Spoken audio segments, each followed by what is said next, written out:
History teaches us that we learn by doing, not by being taught. For we do not lecture a baby on how to swim. No, we yeet the buoyant child into the water so that it can learn through experience. And that is why today I'll be yeeting myself into space to demonstrate how you can get your bag in Starsector without fighting a single battle. That's right. In this guide, we're going to be covering the ins and outs of exploration. If you want to make loads of credits while exploring, your first priority is going to be lowering the survey cost. Because depending on a planet's size, there's going to be a supply cost for surveying it. But there is a way to get these surveying costs down to just 5 supplies per planet.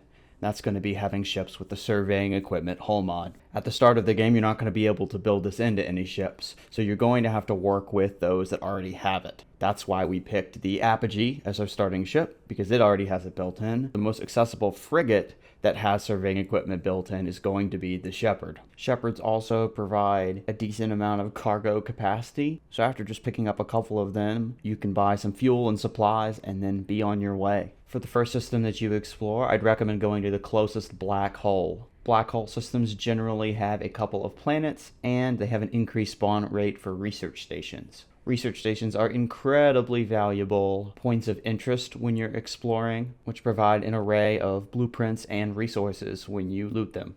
Don't worry though, even if there isn't a research station in the first black hole you visit, you can feel free to scan the smaller planets in that system. When you're scanning a planet, you'll see how many supplies it costs here, and if you're able to scan a planet for just 5 supplies, which is the minimum, then you're always going to make your money back.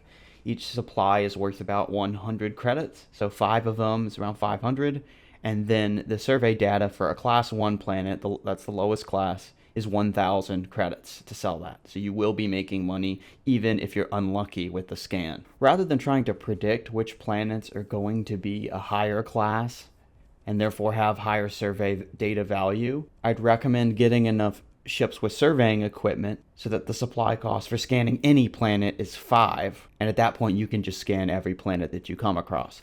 The reason you'd want to do that instead of going by planet type is because even the worst planet types have a chance to spawn ruins. And ruins are going to be a key point of interest as you're exploring, because you can almost think of them as miniature research stations. They'll have a chance to spawn a significant number of resources, blueprints, and other kinds of loot. Since I ended up doing hours of research on each planet type, though, I'm going to share some of the information I was able to find. The highest tier planets in terms of class, and usually ruins, are going to be arid, desert, Terran eccentric, tundra, and water planets.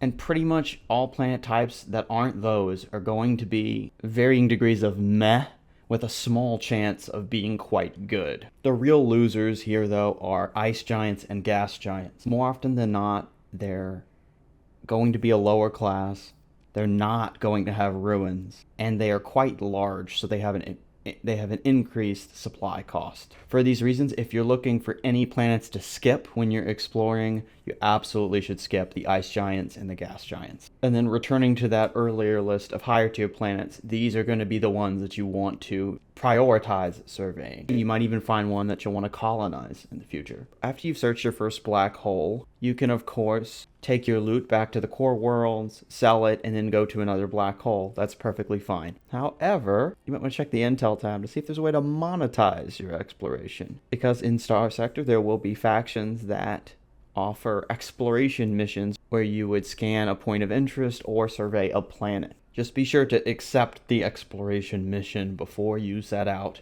because these factions will withdraw those missions if a certain amount of time passes. As you're traveling to a destination in your outer worlds, you're going to want to be on the lookout for systems that you pass by that have a lot of planets. There is a fair amount of RNG involved with which systems have more planets, but a good rule of thumb would be to explore systems that have a giant star, because those systems are often larger and have more planets compared to the average system. With giant stars, there's the added benefit of points of interest potentially spawning around the star too. If you're trying to loot a point of interest that's near one of these stars, you're going to want to emergency burn to the point of interest, because the gravity field around the star will repel you if you get too close. To give a rundown of the steps you can take to explore a system once you get in there, when evaluating systems to visit, all you'll need to do is just scroll over and it'll tell you if there are unidentified planets nearby.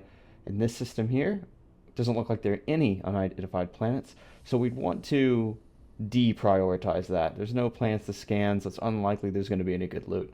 Here, though, we see there are at least 3 unidentified planets with possibly a 4th, and there's even a gravity well that's very close to 2 of them. So we're going to hop in there.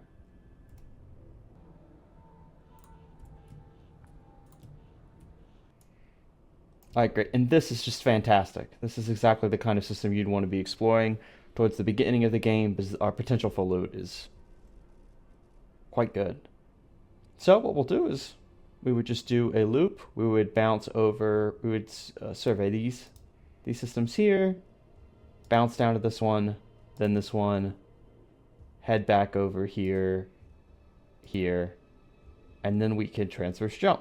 Now, another thing you can do, though, is you'll see there is a fringe jump point over here, and there aren't any planets in this area. So just in case there is a point of interest in that area, one thing that you could do is use the active sensor burst. And what that's going to do, oh, looks like there's, oh, wow, look at that. So one thing you can do is, if there's an area that doesn't really have any planets and you want to just double check, make sure there's not anything nearby, you can use an active sensor burst. And there you go. We got a ping. This system has been just a dream. This is just a perfect example. Move down over here and look at that. We actually did end up finding something.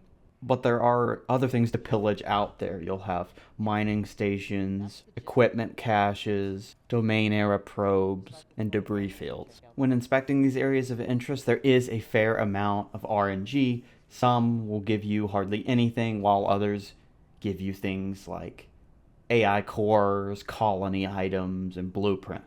So the only ones I consider not taking a look at are the debris fields. If a debris field is out of the way, I'd say don't bother. In my experience, debris fields have hardly any loot at all. So why waste the supplies to journey over there when you can just move on to the next system? And if you have an exploration fleet that's not suited for combat, you're definitely going to want to avoid medium or high level warning beacons. Since the medium and high warning beacons usually mean there are remnants in the system, it isn't a good idea to visit these systems unless you have a stealthy fleet and you have a clear idea of what you want to survey in these systems. I also would not bother with neutron stars. I have not noticed any kind of increase in loot quality when visiting neutron stars, and it can be incredibly painful and expensive to navigate around the neutron star's rays. In any Starsector game, there are going to be plenty of systems to explore, so why bother visiting neutron stars if you can always go back later when you're done exploring the other systems? On that note too,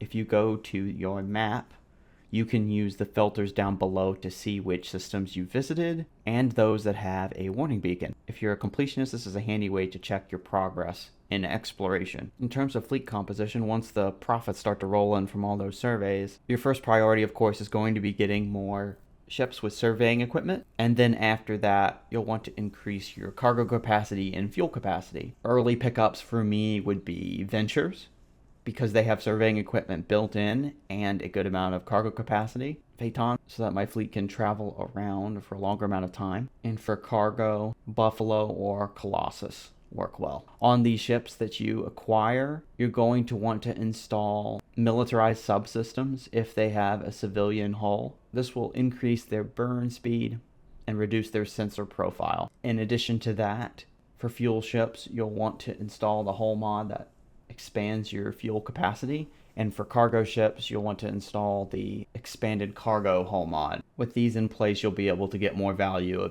out of each one of these ships. Aside from meeting these basic needs, you might look to pick up other kinds of ships. In my most recent exploration save file, I picked up an Eagle because I was tired of smaller fleets chasing me around. I also wanted some firepower for when there are remnant or domain era defenses guarding a point of interest. To keep your fuel and maintenance costs low, though, you want to be careful about adding too many large combat ships. For most enemies in the game, having just a cruiser or two with some destroyers or frigates is enough. You don't need the supply costs for those bulky capital ships tapping into your profit margin. I'd also give an honorable mention to the Omen, because not only is the Omen great in combat, it also has high resolution sensors built in And that hull mod will improve your ability to detect points of interest and other fleets while you're moving between systems. While it can be tempting to load up on cargo ships in your fleet, even picking up larger ones like the Colossus or the Atlas, you have to be careful about fuel and supply costs. A good way to put it would be to say supply costs are going to heavily cut into your profits because each supply is worth 100 credits, and then your fuel capacity is going to affect how long you can explore before returning to the core worlds. After making a couple exploration runs, this is what my fleet looked like. The Venture, Colossus, and Buffalo give us a fair amount of cargo capacity. And with the surveying equipment on the Apogee, the Venture, and these 3 Shepherds, we can survey pretty much any medium or small sized planet for around 5 supplies. The salvage rigs increase the amount of loot we collect.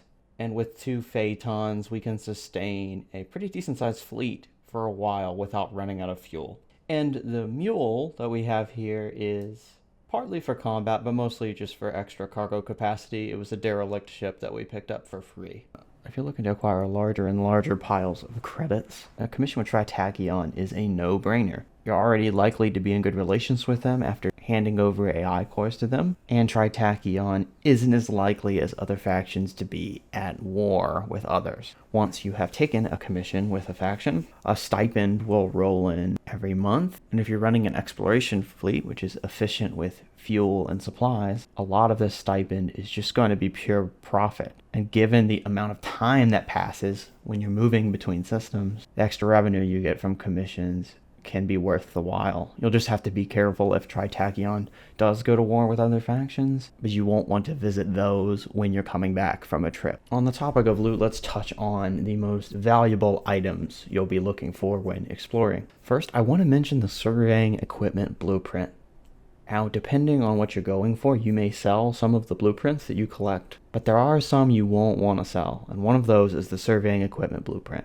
Because once you've learned that, you can install that hull mod on any ship you'd like. Since the surveying equipment hull mod scales with the size of a ship, you could look to put it on some of your cargo ships, or if you have a cruiser or 2, you could put it on those. Other lucrative types of resources that you can find when exploring are harvested organs, recreational drugs, heavy armaments. Since these resources can spawn in the hundreds, you might find your cargo ships overloaded and you don't want to leave any resources behind. Now, while I wouldn't do this for any lower value resources like food, if you have high value loot, you could put it in stable orbit. When something is put in stable orbit, it will remain there for a certain number of days, and it will be marked on your map. You want to return to it to pick it up. Doing this would also be a great way to mark other points of interest that you want to return to later, acting as a map marker for you. Naturally, AI cores are going to be some of the most valuable loot that you can find. AI cores not only can be sold to Tri-Tachyon for a significant amount of credits, but they can also be used as bargaining chips with factions if you need to improve relations with them. So there's no shame in holding on to your AI cores if you don't need the money and you'd rather save them for making peace with a faction. And perhaps the most important set of items you could find while exploring are colony items. Just like with blueprints, there are certain colony items you absolutely do not want to sell. You might have trouble finding another copy of one of these items in your save file. I've had certain playthroughs where I've explored most of the systems and only been able to find one copy of some of these items. So do not sell them if you think you're going to use them in a colony later. You might also consider saving weapons that you loot. I think this overall is a smart idea because there are few things more annoying than needing a specific weapon for one of your ships and having to wait for it to be manufactured or hunt it down by shopping around in different systems for it. Much easier to just stock up. You can always use an out-of-commission station like the Astropolis in Myasura to store your weapons for free. And to touch on some tips and tricks that don't really fit into their own category, you can find 14th Battle Group Legions while exploring.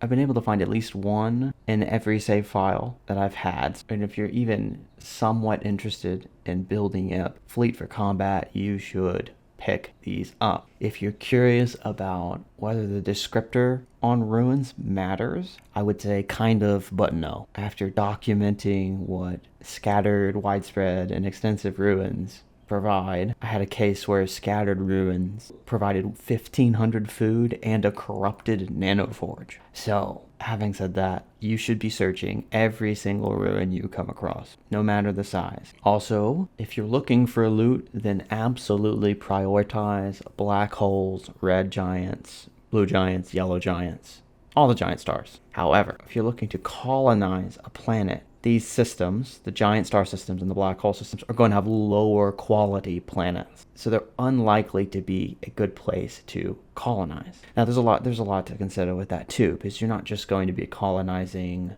high tier planets. There'll be other things you're looking for, like no atmosphere or ultra rich ore veins. But by and large, dwarf systems and regular star systems are more likely to spawn those high value planet types, like arid, Terran-centric, tundra, or water worlds. And lastly, you can find high level captains when you're exploring. These are going to already be leveled up, ready to go, and sometimes they'll even be past the level cap.